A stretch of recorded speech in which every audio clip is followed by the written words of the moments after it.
Diqqat! O'zbeklar uchun shoshilinch xabar e'lon qilindi. Assalomu alaykum, hurmatli tomoshabin. Kanalimizga xush kelibsiz. Videoroliklarimiz ostida bir dona like hamda podpisatsiya tugmachasini bosib qo'yishni yodingizdan chiqarmang. Diqqat! Barcha fuqarolar diqqatiga. Sovuqqa tayyorlaning. Kelayotgan hafta O'zbekistonda havo -10 darajagacha sovib ketadi. O'zgidrometdan havo harorati tushishi va kuchli shamollar haqida ogohlantirdi.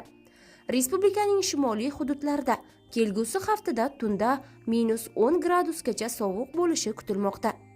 O'zgidromet xabariga ko'ra, joriy yilning 8-10 dekabr kunlari O'zbekiston hududiga nam hamda sovuq havo massalari kirib keladi. 8-9 dekabrda O'zbekiston bo'yicha ba'zi joylarda yomg'ir yog'adi. Respublikaning tog' oldi va tog'li hududlarida 8-10 dekabrda yog'ingarchilik, yomg'ir, qor vaqti bilan kuchli bo'ladi.